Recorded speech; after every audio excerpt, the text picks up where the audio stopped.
Assalamualaikum warahmatullahi wabarakatuh. Salam sejahtera untuk kita semua. Kembali lagi kita di Ruang Membara, Mekar Baru Bangkit dan Berkarya. Pemirsa Mekar Baru, kali ini kita kedatangan salah satu tokoh di Kabupaten Tangerang, tokoh yang sangat menginspirasi dan selalu memikirkan masa depan para pelaku UMKM di Kabupaten Tangerang. Kali ini dan hari ini kita bersama Kang Hendra si Peci Merah. Kita minta waktunya sebentar nih Kang Hendra. Iya, siap.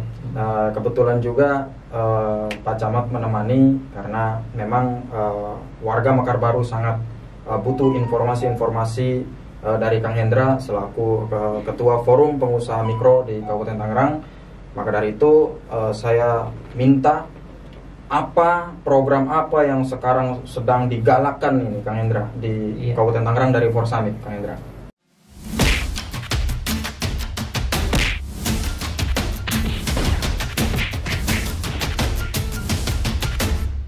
Ya, terima kasih Kang Aang ya, juga Pak Camat yang sudah hadir di podcast ini. Terutama kami dari keluarga besar UMKM juga terima kasih sudah dikasih ruang di podcast ini untuk mensosialisasikan program apa saja yang ada di pemerintah ya, bukan dari Forsamik, jadi Forsamik sebatas pelaksana saja. Jadi awal Juli ini perlu diketahui sedang ada nanti program pendataan UMKM. Pendataan UMKM itu apa sih? Tujuannya adalah supaya dengan adanya data ini pelaku UMKM nanti bisa memanfaatkan program pemerintah. Karena selama ini untuk melaksanakan program untuk membagi fasilitasi bantuan, fasilitasi perizinan segala macamnya, ini butuh data konkret. Nah, selain itu juga nanti juga ada single data. Dengan adanya pendataan ini, baik di kecamatan, baik di kabupaten, provinsi sampai kementerian itu ada satu sumber data yang sama-sama sama. Hari ini saya kira ketika ditanya Mekar Baru UKM-nya ada berapa? Pasti belum bisa ada jawaban pasti. Jadi ada perbedaan. Ketika kabupaten ditanya pun Kabupaten Tangerang ada berapa? Nah, ini pasti ada simpang siur data antara data yang dimiliki oleh kecamatan, kabupaten, provinsi, kementerian, apalagi sampai desa. Nah, dengan data hari ini ada pendataan yang difasilitasi oleh Kementerian Koperasi UMKM, nanti adanya single data. Selanjutnya tadi yang ketepatan program pemerintah, adanya fasilitasi perizinan, yang lain-lainnya yang bisa dimanfaatkan UMKM ini. Dengan UMKM terdata, berarti tinggal menyesuaikan, oh ternyata di Mekar Baru ini pelaku usaha keripik misalkan ada 10. Berarti 10 orang ini harus didampingi nih, butuh halalnya, butuh izin lainnya gitu, sehingga tepat sasaran. Nah, itu kira-kira program yang di bulan Juli dimulai. Nah, sementara tim pendatanya yang nanti akan turun ke bawah ini pun sudah di SKK oleh Dinas Koperasi Provinsi Banten. Jadi nanti kepada para pelaku UMKM, ketika ada tim pendata yang turun ke warung-warung atau ke tempat usahanya, ini pastikan mereka itu satu memiliki SK. Oh, berarti benar nih orang ini sebagai pendata UMKM. Yang kedua, selain memiliki SK itu ada Nemtek bahwa mereka itu betul adalah tim yang sudah ditunjuk atau disahkan oleh pemerintah. Dan yang mendata itu adalah anggota ataupun pengurus dari Forsamik. Iya, jadi yang mendata ke bawah itu adalah orang-orang yang emang tim dari Forsamik gitu. Nanti Forsamik ini alhamdulillah dipercaya oleh pemerintah Kabupaten Tangerang untuk sebagai eksekutor pelaksananya di Forsamik gitu. Nanti tinggal peran kecamatannya. Ini kembali peran kecamatan nih. Supaya nanti pendataan ini berjalan mulus sampai ke desa-desa, kami mengharapkan peran dari Pak Camat nih. Nanti menggandeng kepala desa atau yang lain supaya program ini benar-benar berjalan sukses. Nah, ini mangga nanti Pak Camat bagaimana nih cara mendorong supaya program ini lancar sampai ke desa. Dan sejauh ini Pak Camat, peran dari kecamatan untuk membantu UMKM yang mungkin bekerja sama dengan Forsamik, mungkin ada beberapa program ataupun perjalanan-perjalanan yang sudah Bapak lakukan, apa saja Pak? Ya, terima kasih. Memang kegiatan-kegiatan yang berkaitan dengan pemberdayaan UMKM ini selama ini memang belum sempurna ya, terstruktur, karena memang kita belum punya database pelaku UMKM yang ada di wilayah.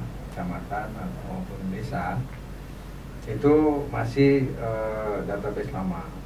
Ketika waktu dulu itu masih berlaku adanya SKU ataupun SKDU, nah itu mungkin ada. Tapi karena beberapa tahun ini SKU dan SKDU itu dihapus oleh pemerintah pusat, makanya data pelaku UMKM sudah tidak update karena kita tidak punya updating datanya lagi.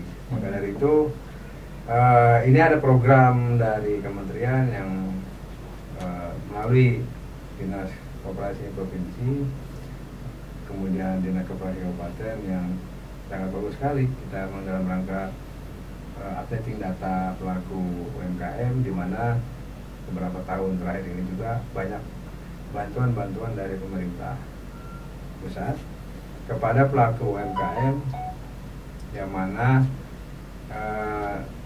bersifat sporadis muncul UMKM baru gitu kan. UMKM siluman juga mungkin ada ya. Yang memang semata-mata mengejar bantuan. Gitu. Tidak tentu dengan kelengkapan yang serba mendadak ya.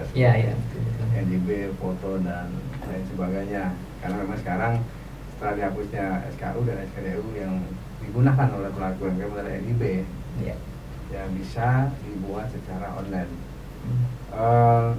Saya atas nama kecamatan juga sangat mendukung sekali kegiatan pendataan ini, yang mana dilakukan secara terstruktur, di mana nanti data ini menjadi modal program-program pemerintah yang berkaitan dengan pemberdayaan UMKM ini, supaya memang program itu tepat sasaran. Betul ya. Betul.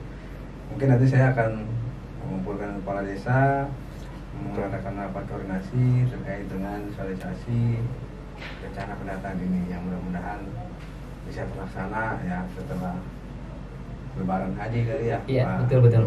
Ya. Mudah-mudahan sukses dan sesuai dengan harapan kita semua. Iya. Dan karena memang apalagi warga Mekar Baru yang mohon maaf notabene masih kurang, pelaku-pelaku UMKM ini masih kurang perihal mengurus surat perizinan itu, apalagi sekarang sudah menggunakan NIB, OSS kalau tidak salah ya. Nah, otomatis kan memang mereka butuh pendamping ya. Betul, sepakat ya. Supaya mereka mengerti, kemudian para pelaku-pelaku UMKM itu pun mereka itu didata manfaatnya apa untuk mereka, bisa dijelaskan. Iya. Setelah sambil berjalannya pendataan, ini nanti Polsamik akan bikin namanya pendampingan fasilitasi perbuatan perizinan. Semua usaha ini kan kalau izin yang harus dimiliki semua bergerak usaha itu izinnya NIB, nomor induk berusaha sebagai izin pokok. Nanti kita akan kolaborasi dengan desa di bawah koordinasi Pak Camat. Nanti kita turun ke desa-desa. Misalnya di Mekar Baru ini ada 8 desa ya. Nanti kita jadwal tuh satu hari satu desa. Kita adakan nanti pembuatan NIB secara gratis. Nah, di luar NIB pun kita nanti akan ada klinik bisnis. Klinik bisnis itu nanti ada konsultasi itu. UKM itu usahanya apa, konsultasi kira-kira kalau usaha saya ini butuh izinnya apa saja.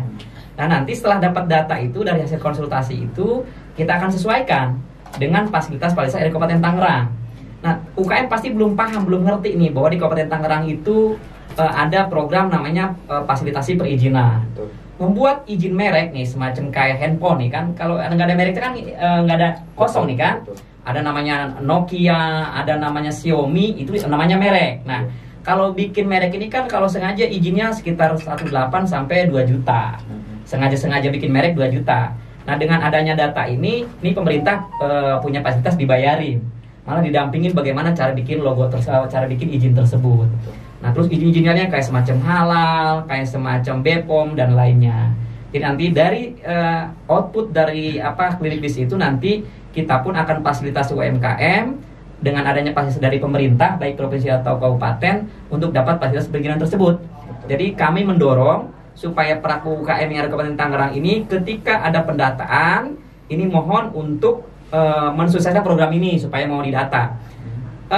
Dan juga jangan ada prasangka bahwa dengan adanya pendataan ini mereka nanti akan dapat bantuan. Nah, ini pasti akan muncul nih asumsi di masyarakat nih ketika ada tim kami dari Polsamik nih yang mendata UMKM.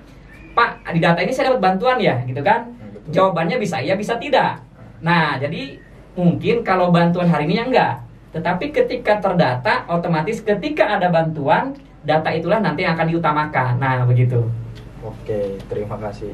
Yang pasti manfaatnya ketika ada pengurus ataupun tim yang mendata buat pelaku-pelaku UMKM, buat Bapak Ibu ataupun rekan PT, warga Mekar Baru, para pelaku UMKM, jangan menyembunyikan, jangan khawatir, apalagi nanti dapat bantuan bukan saya ini yang yang dapat. Tidak, karena Porsamik ini memang salah satu organisasi ataupun lembaga di bawah naungan Dinas Koperasi yang tentu jelas legalitasnya dan siap membantu untuk masa depan usaha Bapak dan Ibu tentunya. Karena memang kan pelaku usaha ataupun pencipta produk di sini tuh banyak, ada yang membuat kerupuk ikan, kemudian keripik pisang. Seandainya memang kalau dikemas ya Pak Camat ya, seandainya dikemas, dibuatkan merek, karena kita kan warga di sini mahal buat apa, udahlah gitu, oplos saja. Jangan kalau ada mereknya, ada logonya, apalagi sampai misalkan ke market gitu kan, luar biasa kan harganya, dan tentunya buat Mekar Baru juga gitu Pak Camat. Memang peran dari pemerintah juga sangat dibutuhkan, dan selama ini sudah berjalan ya Pak Camat ya, perkumpulan UMKM. Kadang ada juga tuh Kang yang buat produk-produk di taman ya Pak Camat ya. Kadang Pak Camat ikut menanyakan, ikut membantu, kemudian ikut memasarkan gitu. Seperti itu kira ya Pak Camat. Terima kasih warga Mekar Baru. Kini kameranya ada 2 ini. Kita bersama Kang Hendra, Ketua Forum Pengusaha Mikro Kabupaten Tangerang beserta Pak Camat telah memberikan semua informasinya untuk para pelaku-pelaku UMKM ataupun yang belum memiliki usaha dan yang akan berusaha yang akan mempunyai usaha ataupun yang minat untuk menjadi entrepreneur. Nah, ayo kita gali informasi bersama Porsamik tentunya. Terima kasih Kang Hendra, terima kasih Pak Camat atas waktunya. Saya ucapkan terima kasih, dan jangan lupa tetap pantengin di channel kami bersama podcast kami di Ruang Membara Mekar Baru, Bangkit dan Berkarya. Wassalamualaikum warahmatullahi wabarakatuh. Assalamualaikum warahmatullahi wabarakatuh.